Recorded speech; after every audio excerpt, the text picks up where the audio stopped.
Hello, and this is another episode of Why Do We Teach with Adenike, Jalen, Wella, I just had it, and Quishelle.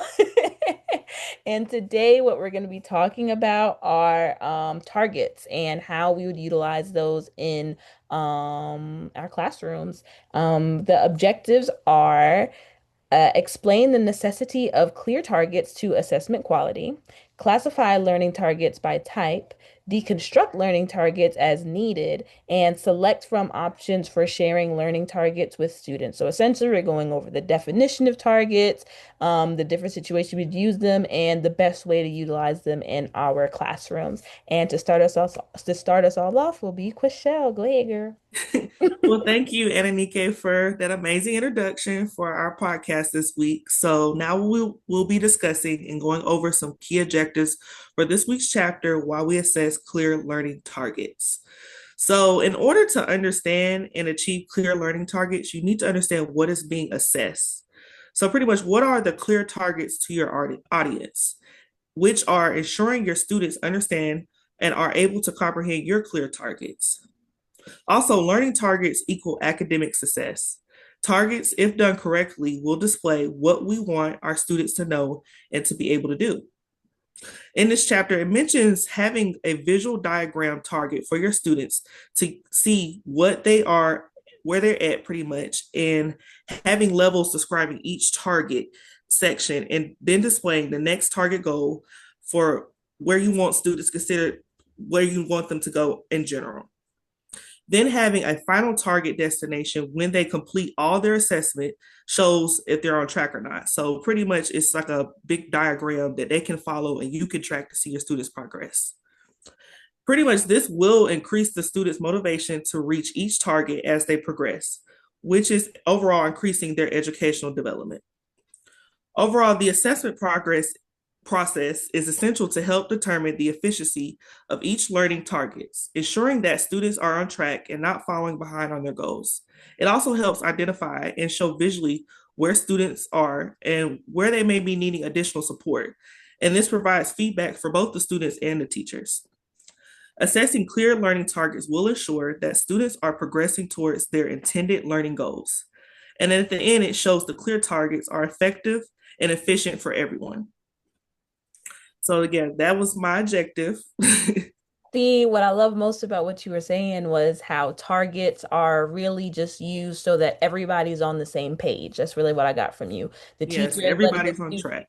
exactly. The students Right. now know, like, oh, like this is what you're talking about. Because think about, like, we're lecturing for what, like, depending on what age range, anywhere between Mm-hmm. like 30 to an hour and a half. It's like they're Mm-hmm. not listening the whole time. But if they already know the few cute things that you're really Mm-hmm. looking for, even if they fall off not paying attention, it's like, oh wait, but she didn't say this is what she just said. So I feel like it just keeps everybody like on the same page as to what we are really looking for, which is lovely of how it kind of connects to what I want to talk about, which is really classifying the learning targets by type. There were four main learning targets that the reading had for us, and the first one was knowledge target. So this is the factual info, the conceptual understanding, like vocabulary, definitions, concepts, like the real hard, just facts that we wanted them to know. Um, so like one way that we could assess these targets are through secured responses or like short answers. So real quick, I'm a science teacher, so I'm just go based off of that. And what I decided to focus on was the rock cycle. So it could be something like, okay, what's igneous rock? What's the definition? What's sedimentary rock? Definition. And then just going over the individual definitions. So those are the knowledge targets, just the base things that we need them to know. The second type of target was the reasoning target. So that's what we use the knowledge to think and make decisions. So the analyzing, the comparing, the evaluating, the drawing conclusions, right? So like take what they know and actually make a decision. So this could be something like when blank, then blank, like what if statements and things of that nature. So again, with the rock cycle, it's like when we apply pressure, this is when we get sedimentary rock. So they would know, oh, well, then the rock being crushed from the Earth's surface towards the center, that's sedimentary rock, and so on and so forth. Actually, I think I mixed that up, but y'all aren't my classroom, so that's fine.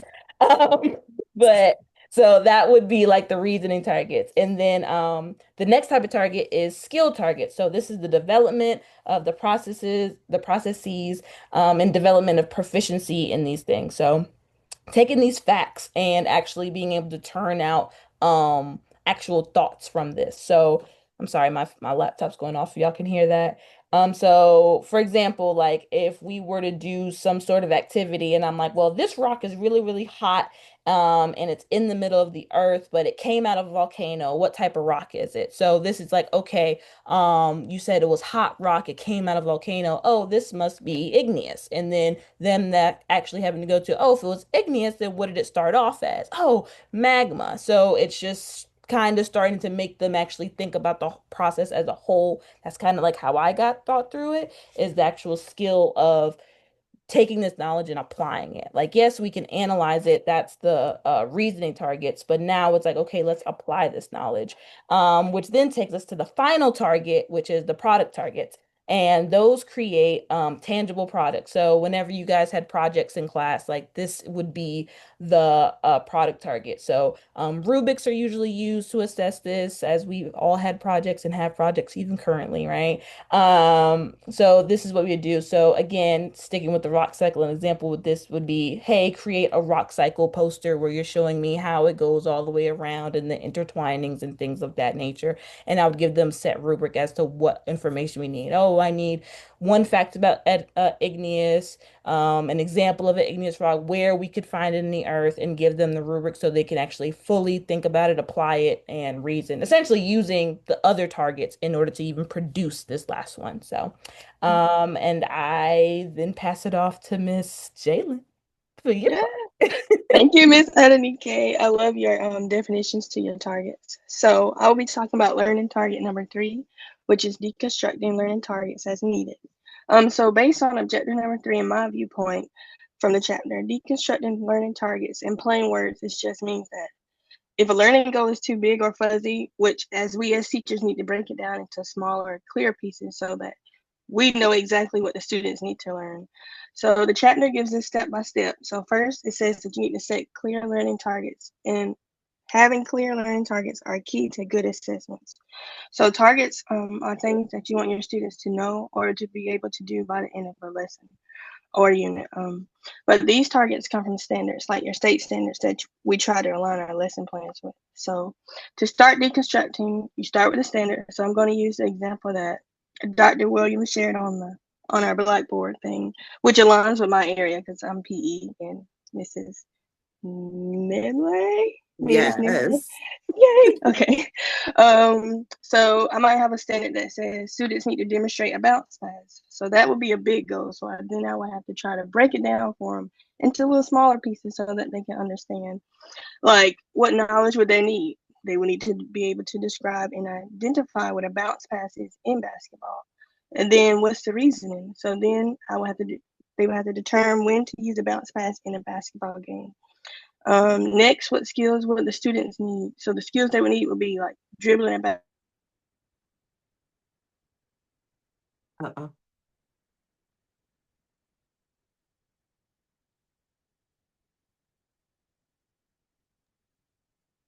Jalen.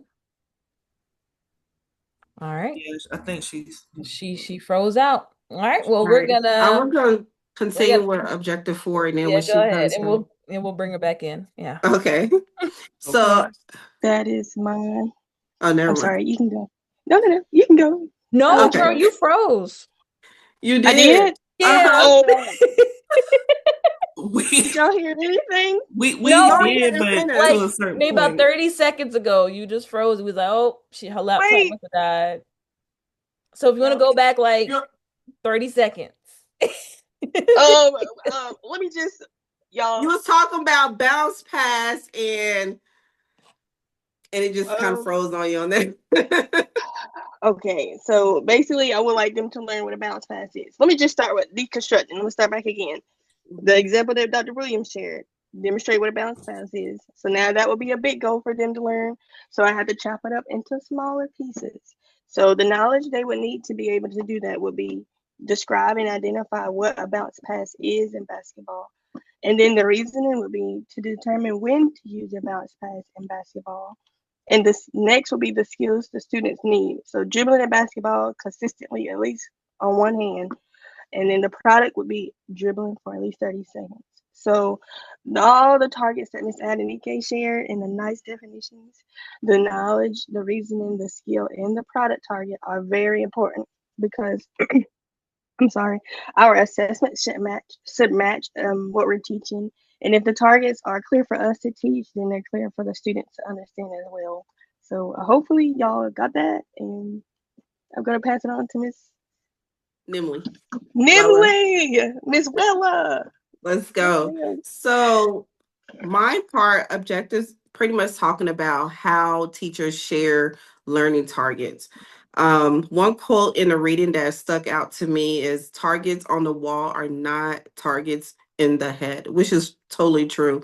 It's so easy to write it on the board, especially as health and PE teacher. You just write it on the board, warm up, what we doing, and Exactly. kids are looking at it like, what do you mean? And that really stood out to me. So choosing how to share learning targets with students, very important. It posting a target does not mean students understand it. And one way to go about doing that, well, the reading identified in three main ways teacher can share learning targets. One is to share the target as it is. And then two is to convert learning targets into friendly language. And then three, to share a student-friendly version like a rubric where it breaks down the different skills. Like you previously talked about bounce pass, using a friendly skill that breaks down the different steps in how to do that. So looking at it from like a knowledge targets. So there are teachers should choose among these options based on the types of learning targets. So there are options on how to show the learning targets. So one of it is knowledge target, and that's pretty much straightforward. Um, Targets are already clear and it can be placed directly on the assignment or written by students themselves. I see a lot of classroom teachers use that. And then and just making sure like any complex languages that you kind of break it down, like you talk about deconstructing, taking difficult words and replacing it with like words that kids can understand. And then the next one is like for performance skills and product targets. Teachers should find or develop a rubric that defines levels of quality, then convert that rubric to students' understanding, creating a friendly language. Like I noticed for basketball, with that, I normally use picture skills a lot too with my learning targets to make it easier for kids to understand. Because I noticed that a lot of my students are visual learners. So I try to incorporate not just words, but pictures for them to understand as well. And then just to make sure that everything is like student friendly, making sure that targets is has strong response and the product and the performance is very clear. So overall, teacher must intentionally select the best option for students to clearly understand what they are expected to learn and what success looks like whenever choosing a way to present your learning targets. That was all excellently said. I don't even think I have any comments on it.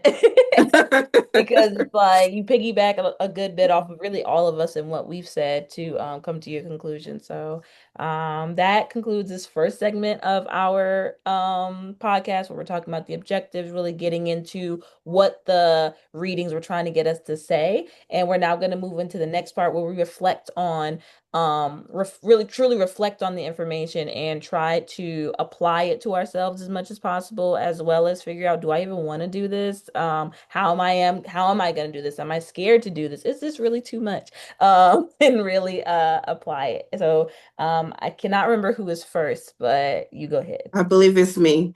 So the first reflection, which ideas in this chapter did you find most convincing or useful, and why? One idea in this chapter that I find really convincing that stood out to me is that um, learning target must come before instruction and then assessment. And I'm going to piggyback in my classroom. And I believe the chapter talks about how it's so easy, like, to just jump into activity first before like explaining, making sure the kids understand the learning targets. So in PE, I mean, that will happen so easily because the kids are ready to go, you're ready to go, you're excited to teach about whatever it is, like sports or activities. So it's so easy to forget to go back and make sure that the kids understand what it is that they are going to be learning, if they understand it, versus just diving into the activity. So that's one of the things that I took you that is useful to me, is understanding that instruction and assessment, understanding the difference between the two, which one comes first, and then making sure you have clear learning targets that students can understand. So this chapter reminds me that learning targets should drive my lessons, not the other way around, not the activity driving my lesson. Well, thanks, Wella. I'm sorry about saying it No, wrong. you're fine. For sharing your reflection on this week. And I wanted to kind of discuss this week chapter and how it aligns with some of my personal teaching beliefs. And pretty much this chapter does relate against like some of my personal teaching beliefs. And I believe that teachers should have a clear target for their students to follow over time. I know me personally, I'm looking at it from a student perspective. I walk into a classroom, especially if it's like the first week or something new, and I don't know what's going on. If there's like an agenda or an objective, for me to follow, it's easier for me to stay on track. And like I said, this helps students keep track of their own process in the classroom setting. It also lets them visually see how they are doing in the class and overall track, like I said, track their own progress. I also believe that teachers should use this method because it helps ensure students are developing, or it might show teachers which students are kind of struggling in certain areas, and not in like a bad way, seeing where they need help. And the goal is to keep everyone on track. That's the main agenda for everybody, and also to ensure no student is left behind. Me personally, as a teacher, I would compare the results of the clear learning target to see what areas I would need to improve in by adding more lecture or activities for my students. So pretty much just, I guess, a reflection as an instructor to see, where did kind of I go wrong or where could I improve in. And also I would get feedback from my students, for example, maybe like a survey or maybe a group's Socratic or a seminar discussion with my students to see what worked for them and what didn't, just to overall just keep improving in the future. So I'm passing the baton over to Ananike to go over Yeah. some of the things for your reflection. Yeah, so honestly, I'm gonna say things very similar to the both of you because my I was supposed to reflect on, the idea from the chapter that I feel the most confident in implementing. And essentially, especially when Wayla said to what did you say? You said something along the lines of aligning your lectures with the targets. And that is something I'm for sure going to implement. When I was teaching, the general rule that we got from admin was we need to have at least four assignments a week, three assignment. No, I think it was at least four, and one of them had to be the assessment that we did every week. And I didn't think that was too much, but I had a hard time coming up with grades for them because I was just like, I don't know what am I gonna give them? I can't just give them quizzes. Am I just gonna try to find worksheets and this? So I didn't realize that. Well, what I will now do is find assignments that align with targets. So really utilizing the targets to make these different assignments and really formative assessments instead of the summative. So and utilizing the targets to make my lesson plan. So um the sorry. And so yeah, it even like I said ties back to the formative and summative assessments from last week. So I would like to have assessments for each target. So all of them would be formative because the summative assessment is just whatever me and my colleagues decide to test the students on that week. But then the first one the first target was the knowledge target. So it just fill in the blanks. Maybe with the word bank of this here's a sentence, which sentence goes here, and making sure that they just understand the knowledge there. And then the second target was the reasoning. So then it's all right, true and false, multiple choice questions. So just something to start getting them to think about and reason through. And then the third one I would do case studies for the skill targets, because the biggest thing about skills that I noticed was it's the development of the processes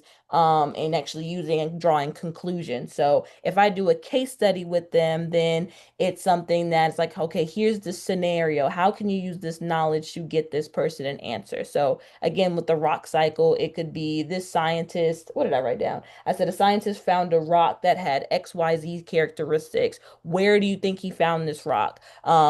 If it had layers, do you think this is igneous, sedimentary, metamorphic? Like, which one do you think it is? And a case study would force him to literally think, like, well, sedimentary is the one that has layers.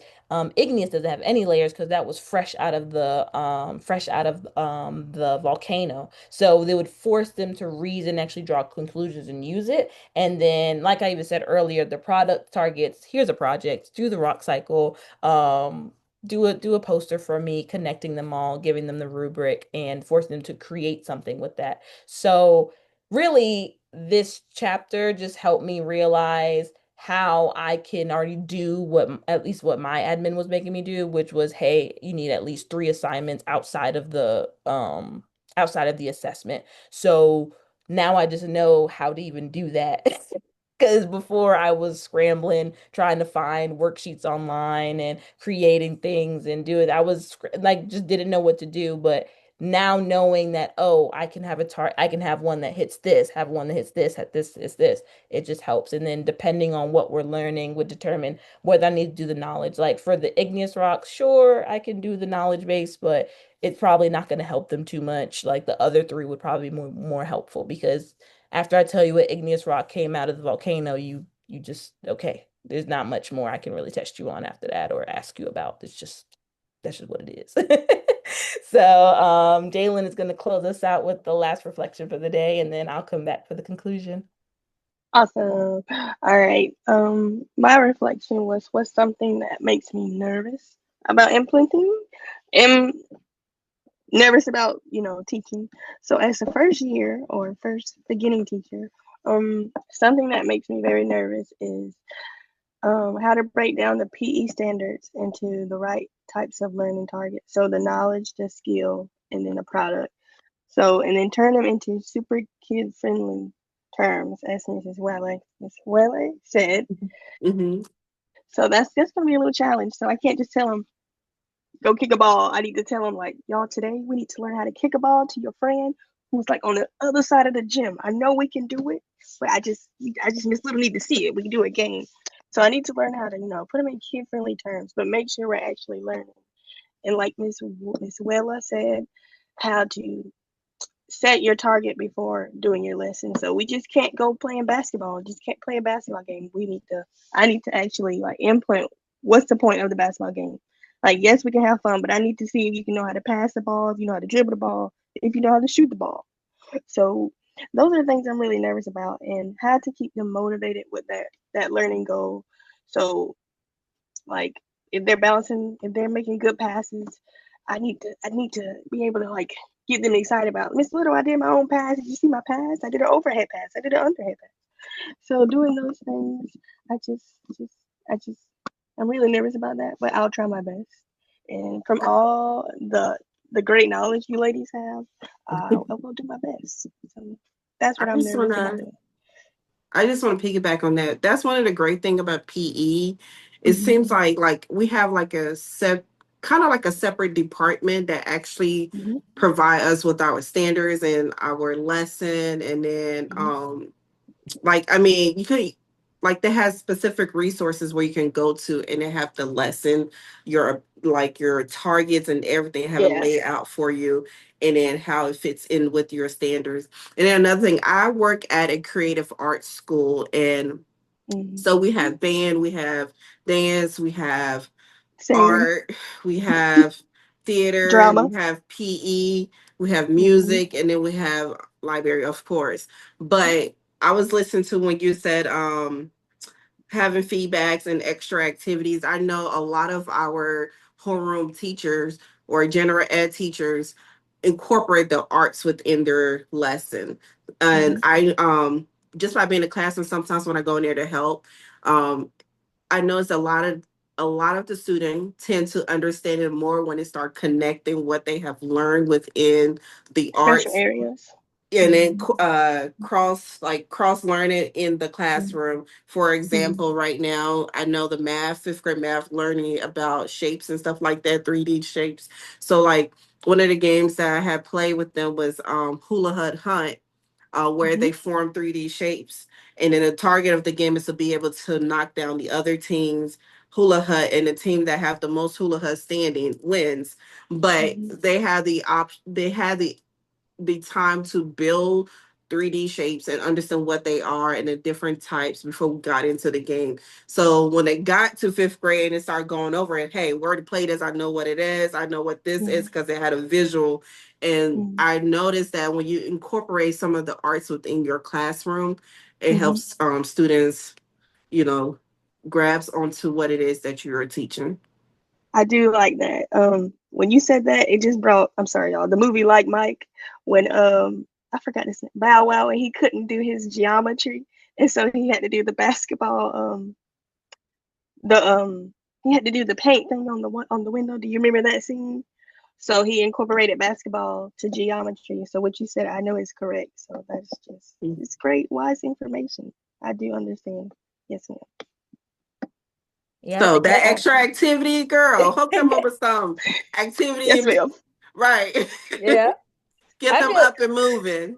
I feel like but that's just the easiest way for most people because it's like if you're just doing straight lecture, like nobody wants to sit through 90 minutes every day for 4, 5 different classes. It's like That's somebody needs true. throwing something in the mix because reading books and writing papers eventually just gets real boring real fast, especially when you go home and then you have to read more books and write more papers and etc. Hmm. So, especially for the fact that we're talking about K through 12, like it's different for adults. It's like, hey, yeah, adult, do what you have to do. But when you're asking a 9-year-old who would much rather be outside or much rather play video games or much rather just do literally anything else, it is nice to incorporate it because their minds want to do everything. Like I have 2 little children and I tell people tell me all the time like, "Oh, how come? How do you get away with not having the TV on most of the day?" I'm like, "Kids don't they're not bored. They will find something to do. So the fact that they can go in my kitchen and take a kitchen spoon and have fun with it for 3 hours, it's like their brains naturally are more creative. So Hmm. we as educators should for sure lean more into finding the more abstract ways to do things, which is why I think these targets will actually work because it makes it easier for you to even think of assessments. Because even as I thought about all those are things I've never done in my classroom before. That is something I thought of for this assignment here today about how I'd use just for the rock cycle. So imagine if I actually had time and a team of people to really think about assessments and think about activities to do with these things. Like I feel like this is opening the avenue for to get more creative with even teaching. So yeah, I hope all of us can actually utilize this ideally. Actually I think Wayla, you were supposed to close us out today. I almost forgot. I thought you was gonna forget. All right, so I'm just going to sum up the entire chapter, and that's what I did. So, in conclusion, this chapter emphasized that highly quality instruction and assessment begins with clear learning targets, like we have been talking about for the past 2 readings. Teacher must clearly define what students should know and be able to do. That is very important. Classify targets by types and align instruction and assessment to those targets. The chapter also highlights the importance of deconstructing standards, and I know that is very important when it comes down to skills, targets and stuff. And then also manageable lesson level goals and communicating targets in student friendly words. ways, not just posting them. It's so easy to just post it and expect students to understand. And we talk about that. And then overall, the major message is that when learning targets are clear, meaningful, and understood, I mean, students will find it understand. I mean, students will find understanding when it is clear and meaningful, and they can actually understand what it is that you are saying. Sometimes you may have to try pictures, um, for them to understand, along with writing it out instead of just posting it and expecting them to understand.